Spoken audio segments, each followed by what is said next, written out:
You ready? All right, rolling. All right, we're rolling. Here we go.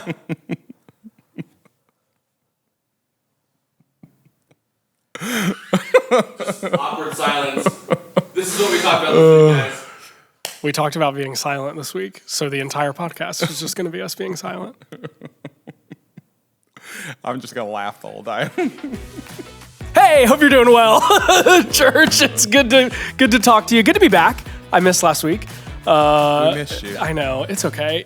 Jonathan did me dirty with my face of me being sick. It was doing one of those numbers. But anyways, how are you doing? I'm good. Yeah? I'm good. You enjoying your life? Enjoying life. It's finally summer in Florida here. Let's go. It's a little sticky. It's a little sticky. You know, Memorial Day. We just celebrated Yeah. Memorial Did you do Day. anything for Memorial Day? We sat around. We have a hillbilly pool above ground. Amen. Walmart pool. Heck But we made do Bro, with that. in-ground pools are expensive. They are.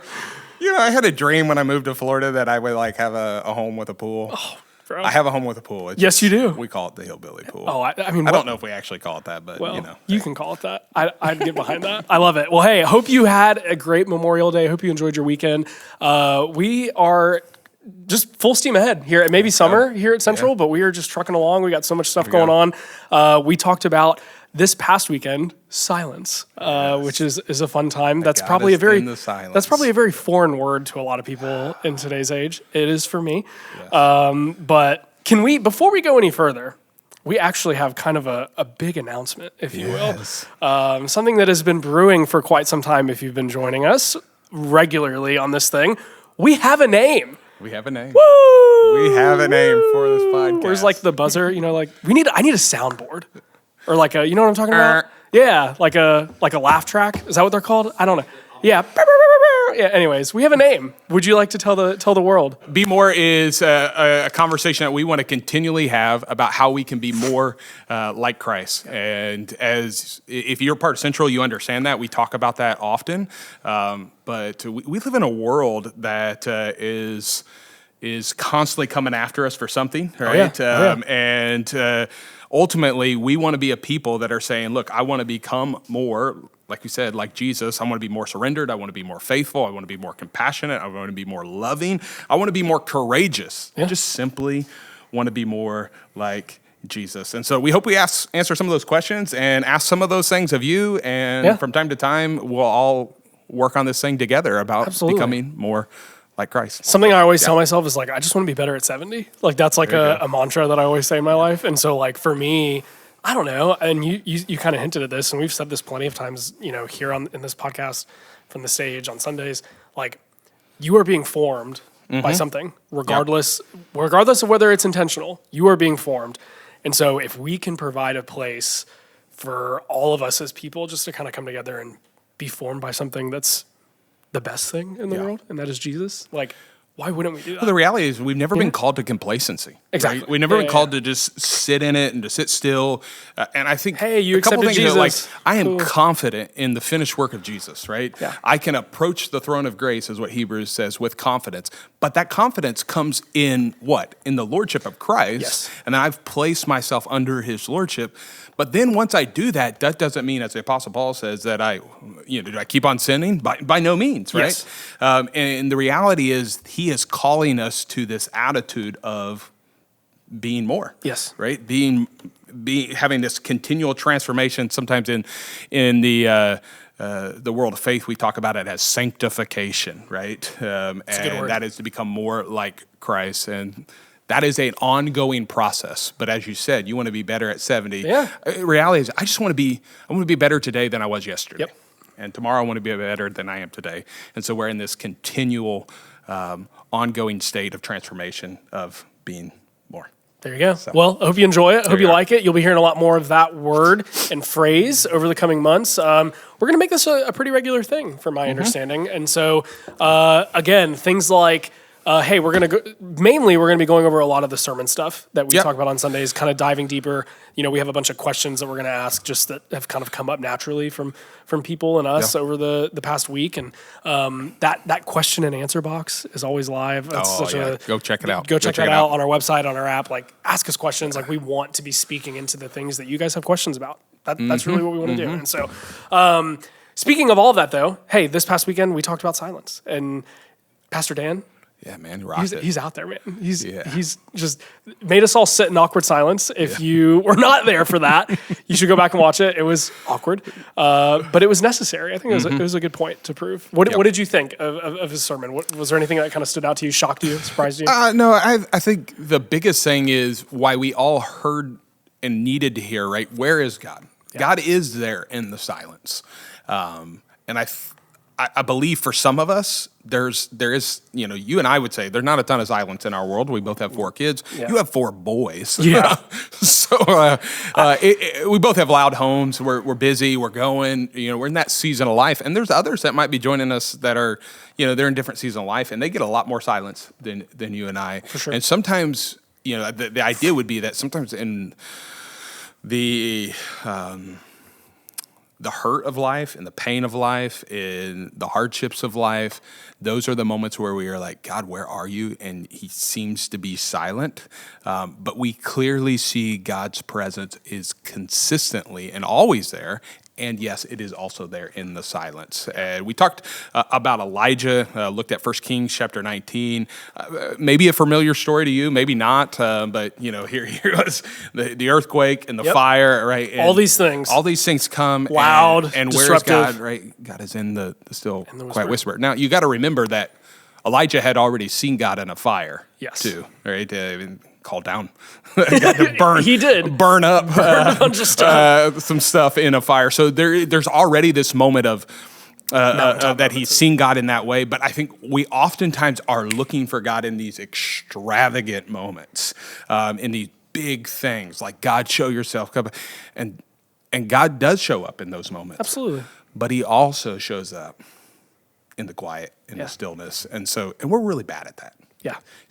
Our world today is constantly TV on, phone going, podcast in the background. If you're going to be podcasting, listen to Be More. Whatever else that is. We always have noise going, it seems like. Yeah. And even when the noise isn't going, it's like our heads. So slowing down and being silent is really, really hard to us. And I think too, and we talked about this before we were recording, but for me, listening to this message on Sunday, I'm just going to be honest, it's nothing that Dan said or the way he said it. I just had a hard time with it.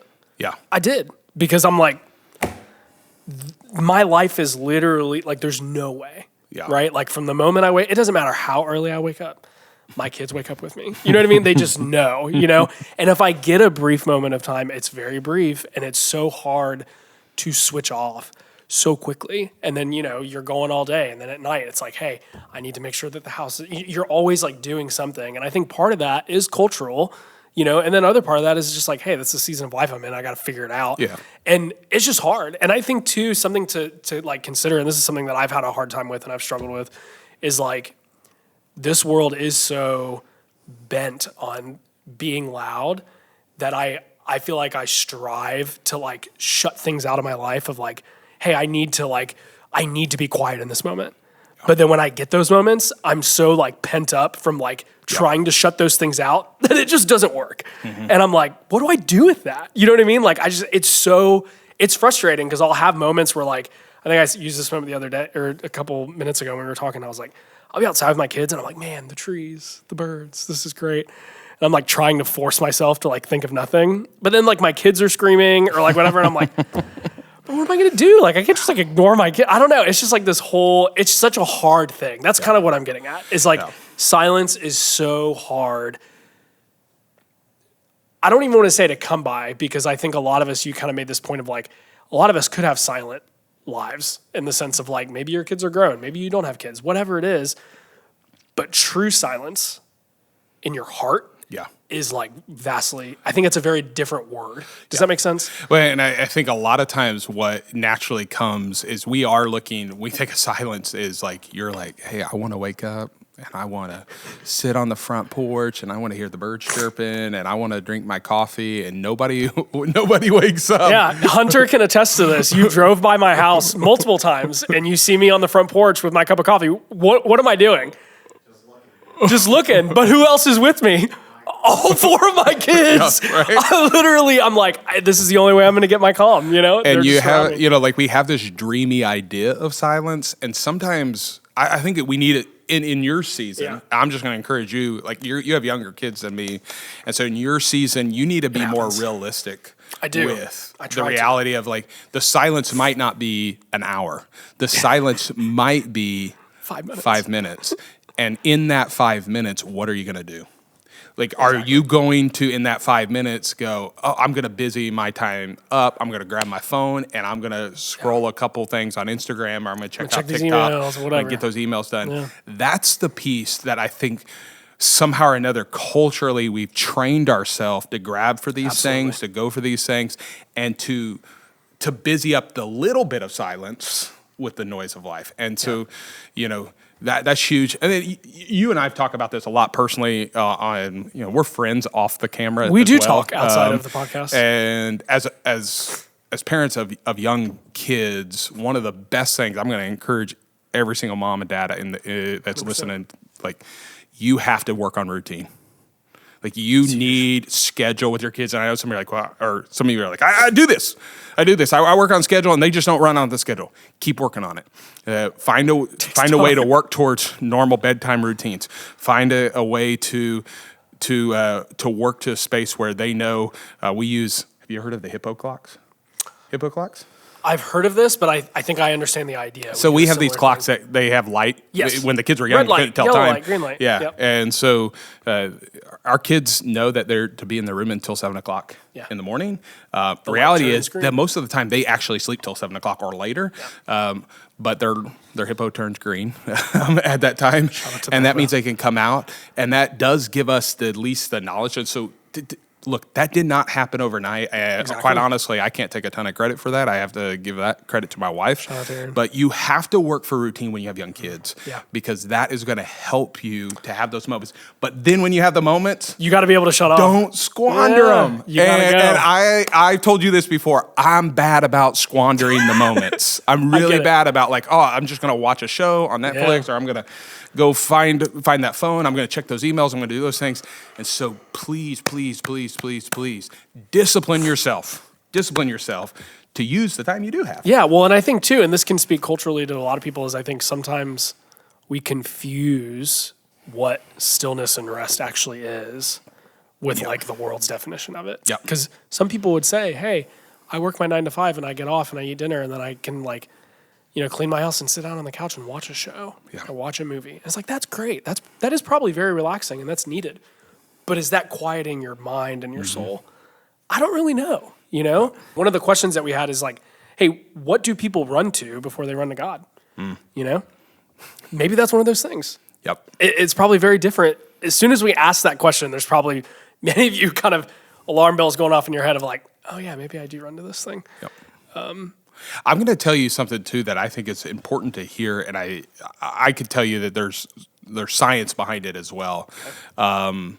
That when you naturally run to the phone or you run to the television or you flip on the noise in the background and that is your routine, to get out of that, it will take strategic decision making where you consistently don't do that. And initially, it'll feel really, really hard. Just like that 1 minute of awkward silence amongst our congregation on Sunday felt awkward and hard for us. It initially is hard for you. I never thought I'd be this guy. I used to always be the guy like, I can go on vacation anytime and I shut it off and I go. I am now at the place that it usually takes me 48 to 72 hours to start to like really shut it down and really focus in on what's happening and rest. And here's what I love. God did what? He worked for 6 days. 6 days, yeah. And on the 7th, he rested. He created us for a rhythm of rest. Yeah. We do such a poor job with actually resting and quieting ourselves that then we get out of rhythm. It takes time to get into rhythm. Yeah. It takes a concerted for your brain to effort. go, oh yeah, this is when I'm supposed to be resting. But that's why God gave us that rest, is because he wanted us to routinely experience that so that we didn't have to get to those moments where we're like, man, we got to change a lot of stuff in our life. Yeah. So some of you just need to make some drastic changes. Something that stuck out to me, it was Dan used two different scriptures from Psalm 46. Yes. Verse 1 says, God is our refuge and strength and ever-present help in trouble. As I think about that verse, I'm just like, look, God is not occasionally help. Yeah. He's not a delayed help. He is ever present. Always and there. Andrew, like if there's anything, maybe this is what the podcast was for you today. Is like Maybe so. God is the ever present help. Always there for you. Well, and I right? think too about so this. he's like, there with you and your 4 boys on the porch. on the porch when I'm like, Where is God? He's Right with there. Andrew and the boys, Yeah, he right? Well, and I think about too that word refuge to me, like, I don't know, man. Like, I love how the Bible can be so like, what's the phrase? What is the wording for this? How am I blanking on this right now? You can read it a year ago and get kind of figure, oh, this speaks to me one way, and then you read it a year later and you're Alive like, and active. It's alive and active. That's the phrasing I'm looking you for. go. But I feel like I read that word refuge and I'm like, man, that just sounds so good. Yeah. You know what I mean? Like, your life is hard and your life is tiring, and you're like, God, I could just use that, Like, Well, and, gosh. hey, I just said that for you. That's maybe for you listening Yeah. right now. Like, you need to hear this. Like, God is there with you right now in the grief. Yep. Like, God is there with you right now when you're going, I don't know what I'm going to do with this job. It's really taken a lot out of me. I'm feeling exhausted. Maybe you just got some sort of diagnosis. Maybe you are finding yourself in some sort of uncertainty or anxiety, and you're just going, where is God? Right there with you.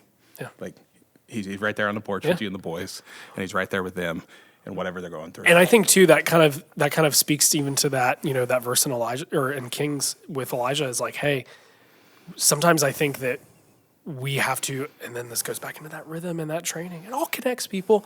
Is like if we are not training our bodies and our minds and our souls to hear that whisper of God, we will miss him in those moments because everything is so loud around us. We have to be able to know, you internalize that, hey, I know God is with me in these moments. I truly believe that, right? If you can truly internalize that and grasp onto that with all of your might, like, man, you can start to listen and look for those things in those crazy moments of, hey, this moment may feel really crazy, but I can acknowledge this fact about my life that God is working, that God is here, or I saw God move in this moment, or whatever it is. So you kind of asked this question, what do you run to instinctively?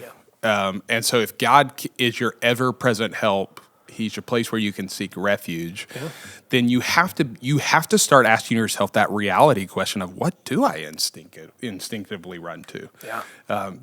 Because we all instinctively run to certain things. Like, and some of those things aren't necessarily bad things, aren't sinful things necessarily, but they could become, it's a terminology we don't talk about often, they could become idols. Yes, right? 100%. We think of idols and we're like, golden calf or some sort of image or like, no. We're just talking about things that you do what? You place over God.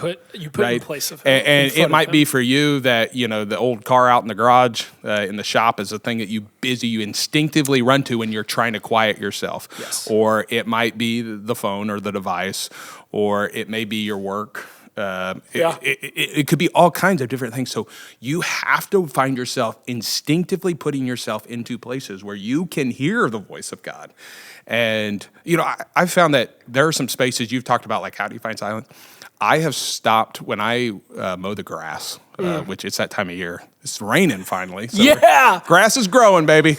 I always feel like an old man when I see the rain, and I'm like, man, we needed this. Yes. And I'm like, my grass is loving it. And as the grass has grown, and I'm starting to cut the grass, I used to be the guy that throw on some headphones and listen to something. Yeah. I throw on noise canceling headphones and I just mow the grass. And so some of my best thinking happens there. If you know me, I enjoy motorcycles. Sometimes, now you got to be aware and, you're not totally turned off when you're on a motorcycle, but you certainly at the same time, like there are guys that, really love their bikes with their sound systems and all that stuff. And I'm like, why? Like maybe I just need to just listen to the wind blowing in my ears. I promise you, when I drive in the car now, like 85% of the time, I turn the radio off and I roll the windows down. Yeah. Yep. And I'm just like, I want to just tune out. So instinctively deciding not to give the noise of something else in your life.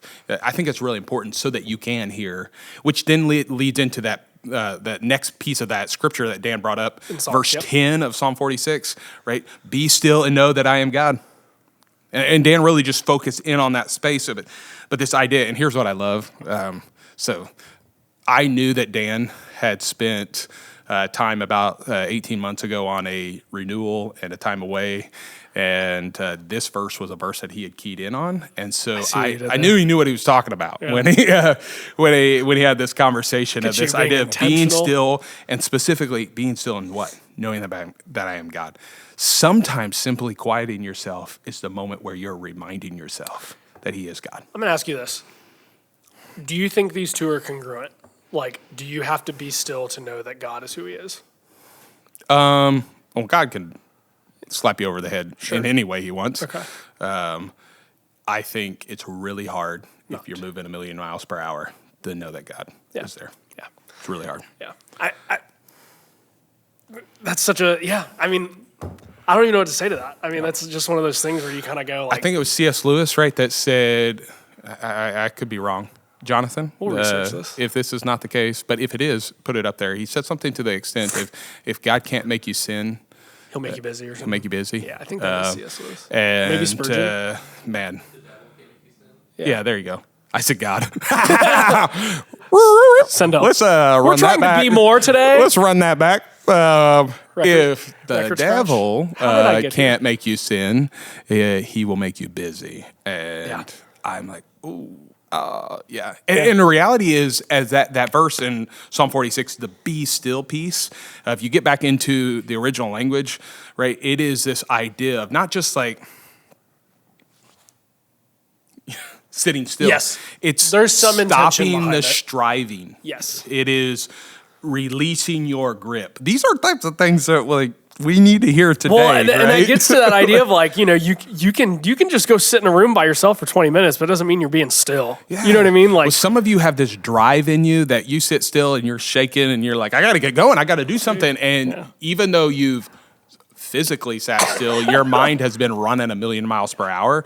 And so releasing the grip, it comes down to surrender. Tyler and I talked a little bit about surrender last week, right? It's this idea that I am being still and I'm knowing God. What am I doing in knowing God? I'm surrendering myself to God. I'm saying, Lord. Well, and it gets into this question of like, you use that phrase busyness, like, hey, so many of us confuse that phrase or word of action of busyness with faithfulness, right? Mm-hmm. And you get into that conversation with like, Jesus, Martha, and Mary and all this, and it's like, are we just, some of the things that we're doing are good, but is it really good for us? You know, and that's something that I think we all need to kind of take inventory on our lives every now and then and just kind of go, what am I doing? What should I not be doing? Think about this. One of the best things you can do to be better is to do nothing. To be more is to do nothing. I was jokingly guessing. Wow. Yeah. That is good. Yeah. That is good. Well, I think too, like, I've seen, and we've referenced this verse too, and I know we're going to talk about it in a little bit, but, Jesus on the boat, the storm's raging around him, and, he takes a nap. And I've seen, like, the joke online, and, like, I think there is a spiritual component to this as well, even though this is a funny context. Like, sometimes the best thing you can do when life is raging around you is just take a nap. Like, and just know, like, hey, God's got it. You know what I mean? Like, that's so true. Yeah. Like, I don't know. Anyways. Well, that story of Jesus in the boat. Yeah.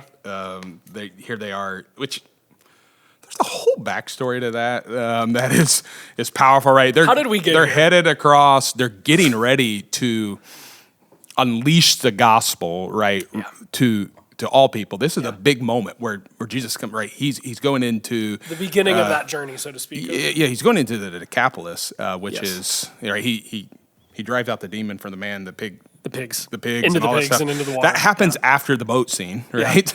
And that is the starting point where we're seeing Jesus say, "I came for all people, so that all people would be saved. For God so loved the whole world that He gave His one and only Son." It's a big, powerful moment, right? But right before that, here is Him and His disciples, and they're in the boat, and the storm is just, and the disciples are all freaked out, and Jesus is up in the hole of the boat, and He's just snoozing away. Taking a nap. And so they wake Jesus up, and what does Jesus do? Shh, stop. Be still. And they are flabbergasted at his control of what? The earth. The earth. Everything. All of it. And so they, in the storm, saw Jesus show his stillness, his quietness, like, hey, I got this.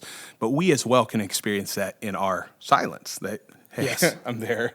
And ultimately what he was telling them is, trust me no matter what. Yeah. I've got this. Yeah. And in reality, like those disciples, they did do that. Yeah. It took time, and it was messy, and it wasn't perfect. And there were days where they sat on the porch. I can't say with their 4 boys, but probably with some other people. Yeah. And life felt crazy, and they weren't sure, but they consistently sought after the Lord to be more, if you want to use our podcast. Look at that. Right? They sought after the Lord, and they consistently gave themselves over to the work of the Lord, and they experienced God's faithfulness over and over and over again. And I'll just speak to this too, like I'm not trying to harp on my situation, but it's obviously my situation. And so it's the most practical and personal thing that I can bring to this. But, I think a lot of times we look at that verse with like Jesus calming the storm. And there's so many layers to that. But I feel like one of the prominent things that people take away from that is like, God can calm your storms and quiet it. It's like, sometimes that doesn't happen though. You know what I mean? Like, and I know for me, like in specifically my situation, I look at that and I go, the storm that is my life, and we've had this conversation a little bit, like there comes a point when you go like, hey, this is the season that I'm in and I got to trust God that I'm going to get through it. Mm-hmm. You know what I mean? And so like, God isn't coming in right now and making my 4 kids and my business magically perfect. Yeah. He's just not, right? He could. My kids are still going to misbehave. My business is still going to be hard to run. I'm going to still have responsibilities here and there. I'm a husband. Like all of those things are still going to be in my life. And they're going to be hard for the next couple of years. At least, it's probably going to be harder. All the people with older kids are laughing right now. Yeah. But like, it's going to be hard. I have to trust that God is going to get me there. Yeah. You know what I mean? And I can find comfort that he is my refuge and that he is my help and that he is ever present in those moments. Mm-hmm. And so I think I just love, again, the word's alive and active, and there's so many cool things that we can take from that and just get super practical with and apply. Dude, this is something that's weighed heavy on my heart the last week, and I don't know all the details of this person's life, and I'm not speaking ill of this person, so please hear those things. But Kyle Busch, oh my gosh, professional NASCAR driver. Yeah, I remember watching him race as a kid. Yeah, man, he was the M&M car. Yeah, yes, made me want to eat. It made me want to eat M&Ms. Well, what's crazy is I asked my dad. Like, because he was what, 41? I was 41. Like, he's not that much older than me. I was like, was he racing when I watched NASCAR as a kid? Yeah. He was like, yeah, he was like a young prodigy. I was like, all right, man. Yeah, baby. The crazy story, the little bit here, like, I don't know, I'm not a big NASCAR fan. Mm-hmm. I like watching racing, which I grew up watching. I grew up 10 minutes from Indianapolis Motor Speedway, so let's go. Indy 500? Indy 500. That's what this weekend was all about. Yeah. Did you watch it? Oh, yes, I did. Okay, good. Yeah. Good for you. Last lap, Me and too. my boy. Oh, dude, it was a great race. Oh. Sorry. Anyways. Hey, really close. Little car image right here. You can put the clip over it. It actually happened. We could hear them from our house growing up. It's pretty cool. What? Anyways, Kyle Busch. So Kyle Busch, he passed away. It's a tragic story because the guy was racing like the weekend before. Mm-hmm. He won. He the won. race. Yeah, like the race I think before 8 days before he passed, and he was going at a really high rate, moving. Mm-hmm. Ended up passing from complications of pneumonia, sepsis. Yeah. And I don't know all the details, but it was, for me, it was a bit of a check in the gut because I think there is a mentality for a lot, especially men out there, that they get this idea like, I'm in a prime season of earning, I'm in a prime season of making and winning races or doing whatever that is, and they go and they run their body down into a place of complete exhaustion. And I'm not saying that was solely the reason. There are all kinds of medical things, but I think that we need to process that. What would happen if, when we hit our space of exhaustion, what would happen if we just stopped for a moment and stopped striving and we rested, took refuge in the arms of the Most High God? Absolutely. That we were still and knew he was God, even if it was for the 5 minutes that we got when the kids were all in bed for a second, right? Even if it was like for that short period of time where we got away and had some rest with our spouses, that we stopped striving and we just rested. And I think it would really change the way we went about our lives. And what I find is that when I am working not for rest, but from rest, I am so much better. Yeah. If there's anything that I could tell to you, don't work for rest. That's like working for the weekend mentality. Work from rest. Yeah. Be so rested and ready to go that you are running out into the world going, what can I do now for the Lord? Because I'm rested up. That will take intentional decisions. Yes. Where you have to stop the striving mentality and you have to go, oh, Lord, you're the one in the boat who can quiet the storms of my life. You're the one who can even help me through the storm in my life. Yeah. And I can trust you because you're there. Where's God? In the silence. Yep. Yeah. And so much of that is so countercultural to what our world is. You have to fight it. You're going to have to fight it.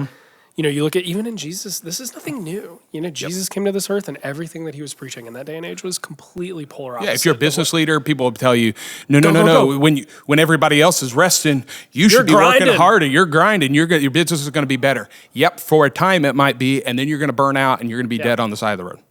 Or then you're going to lose your wife. Or then your children are going to hate you and they're going to hate the business that you started. Like all those types of things, right? Yep. No. And what's Slow crazy? down. I'm going to read this. This was, I'm sure some of you may have seen this. Kyle Busch, like we were saying, he won his last race, which May 15th was when he won it. And after they asked him, hey, why does winning never get old for you? And he said, because you never know when the last one is. Yep. That's what he said. Yep. A week before he died. And That's I think insane. there's some providence in what he's saying, and I think there's some great truth that we can take into that. You know, take you to a real life story and a real life situation. Let's just say this, and hopefully I don't get you all emotional. Look, there's gonna be a day where the boys aren't with you on the porch. I know. Trust me, I know. Yeah. You know, there's gonna be a day where they don't say, "Hey, Dad, will you come throw the ball with me?" Yeah.